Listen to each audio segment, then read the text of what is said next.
Hi everybody, I'm Shayla from Hello Darwin. I'm a digital counselor here, and I'm here to tell you it is actually easier than you think to create content on Instagram, TikTok, and all social media. Today I thought it would be interesting for us to look together to see what types of content you guys can produce on your social media platforms to be a little bit more enticing for your viewers and for your general followers. So here today, I really wanted to show you different types of content you could create and that even your users could create eventually to help you have more presence online and actually be easier for you to have static and dynamic content, so video or pictures, that could be presented on your platforms. Let's get started.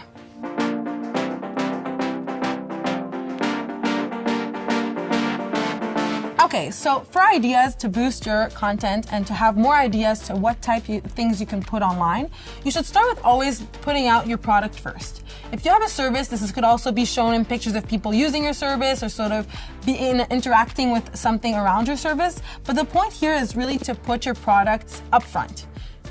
This watch is really nicely branded, and we can definitely see the whole entire vibe of the post being a really white, clear background to see the product first. So this is the whole point. We want to maybe see textures enlarged. We want to maybe see more quality or see what the product is about. If you have different types of colors of your product, maybe you want to showcase them here, or different models of a different product also, this is the time to do it. Another type of content you can create is the lifestyle content. Now, what's great about this type of content is that not only your team can create it, but also UGC will be helpful. UGC here is user-generated content, so this type of content could also be created by your users. So for example, if they're using your service or your product, you can repost something that people have shared already online, or you can create your own within your marketing team or with yourself using the product, showing how you use it in a daily life context. Next, we could also do backstage types of posts. This could be videos, this could be static. You could always show people around if you have some place where you store all your products and how you've grown with time. This is a great time to also have maybe a video of how you pack an order. On TikTok, that's been a big trend lately of how to pack an order with me so people can know how the process is behind the scenes. Now, the point with this type of content is really to show people behind the scenes so they have a better idea and can feel closer to you, your brand, and your employees. This could be a great opportunity for you to show around the team members so they could also know who's really around and maybe recognize a couple faces if they come to a store, or if they could even just maybe see how the business is run in the behind the scenes footage. Another type of great content could be points of sales. Now, why this is great is because we have a better idea of what locations you sell at, and could also be a type of content where you walk in a store that has your product and we see you super happy to showcase that product. In other words, this could be also a great way for people to know these locations, but also to have a better idea if you have your own store, what your store looks like, and maybe entice them to want to come see you in that store to shop with you or with your employees. So this type of content, once again, can really help with behind the scenes footage, giving them a better idea of what it is an experience shopping in your store or in a store that offers your product. Next, we have benefits and comparisons. In this case, we really have to be careful with what we're comparing to. We don't want to put ourselves in some hot water and maybe start a fight with other brands. We just want to make sure that we're maybe putting forward what we do best. We don't want to also put too many of these posts out there because we want to make sure that our content is really interesting and not too much with texts that are very long for people to read. So we want to make sure that these are very driven by like straight comments and that really put forward what we do best. So in the benefits type of content, like you can see on my screen here, it's really a point to show what our best features are, make it maybe fun with little emojis, and make it straight also without putting too much information. In the comparison kind of post, what's really cool is that in some cases, like for example, if you're creating handbags with vegan leather, we would like to compare it to another type of product that's, for example, made with real leather. In this case, you can showcase what different kinds of aesthetics or different kinds of aspects of that product are when it does come to different types of vegan versus real animal leathers. So this is just another example compared to any product. It could just be a cool way sort of to showcase the differences in your product versus another. We then go into the educational or the statistic type of post.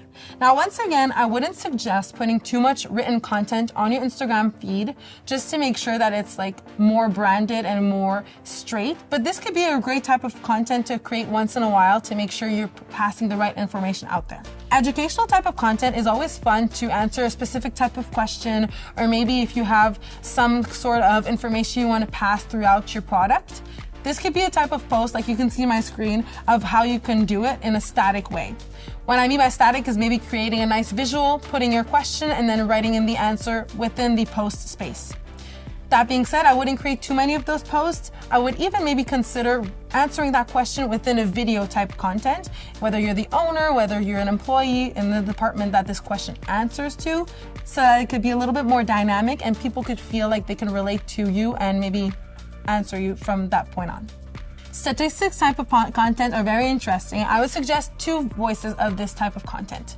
You could either do a great statistic that showcases your product and its benefits. Like for example, 50% of our products are longer lasting than our old model. For example, could be a statistic.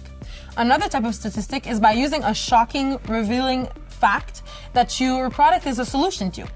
Let's take our example for the vegan bag we just used earlier.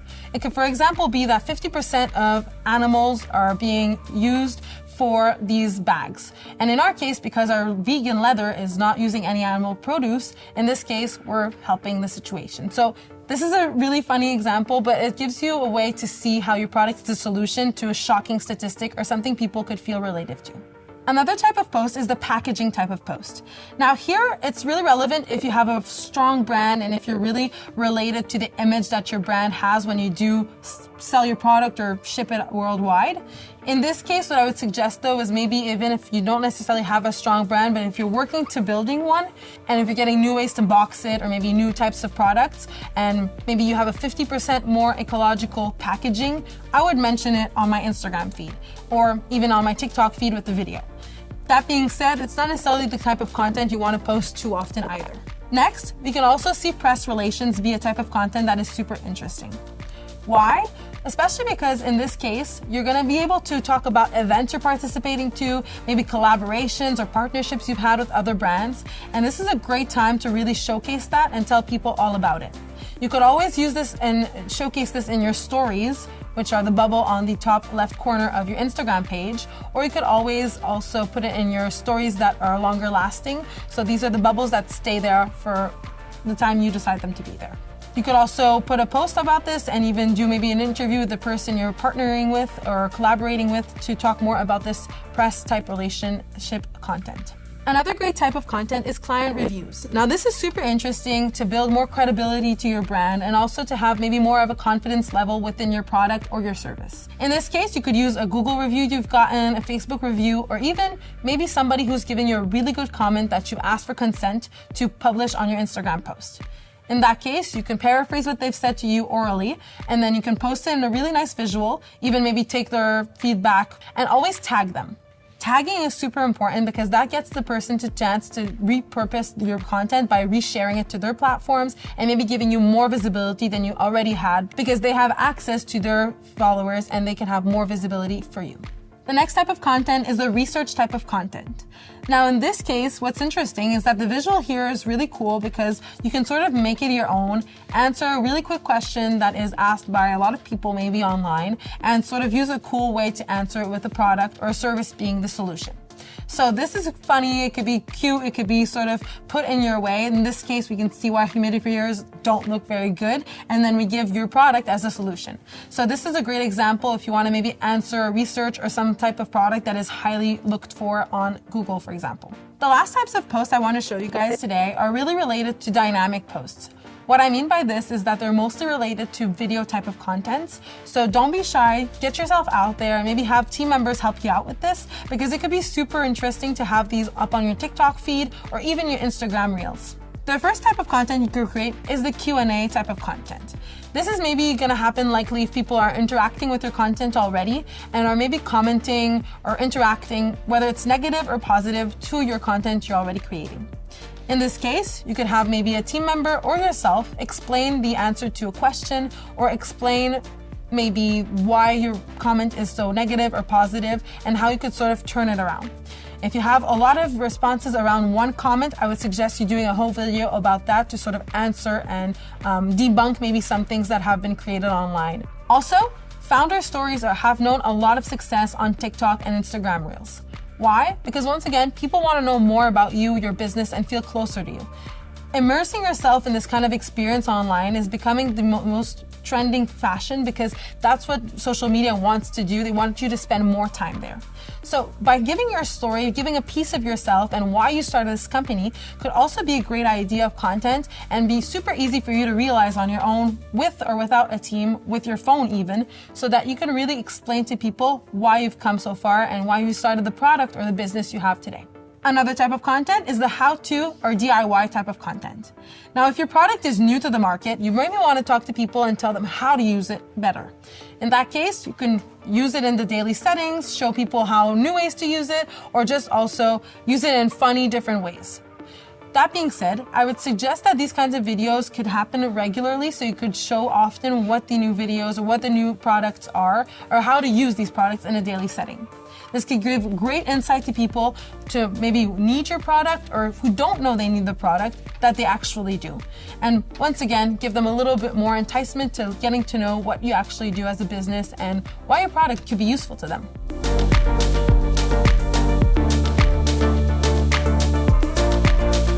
So that, my friends, was all the content I had for you today.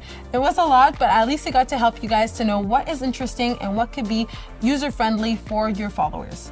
I would suggest that you always talk to your team if you do have one, or you could even get started on your own with the phone and test your visuals and test your different types of content.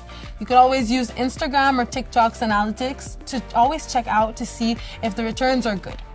Another thing I could give as a tip is always to make sure that you're spending a little bit of time on the platforms to know what's going on, what's trending, what you can incorporate in what your brand is. For example, what musics are trending? What time should I post? These are all things, especially on TikTok, that can make a difference when it comes to making the algorithm giving your video a little bit more of a push. Also, if you have other content that is used by other maybe creators or created by other creators, if, for example, you have any ambassadors or influencers that work with you, always tag them and make sure you repost their content because UGC is more rare than you think and it can be really helpful for you to save time if you do plan out your posts ahead. Thank you guys so much for watching this video. I hope this was helpful. If ever you guys need more tips on how TikTok, Instagram works, or just generally how socials could be better for your business, check out our videos down below and I'll see you guys next time. Bye!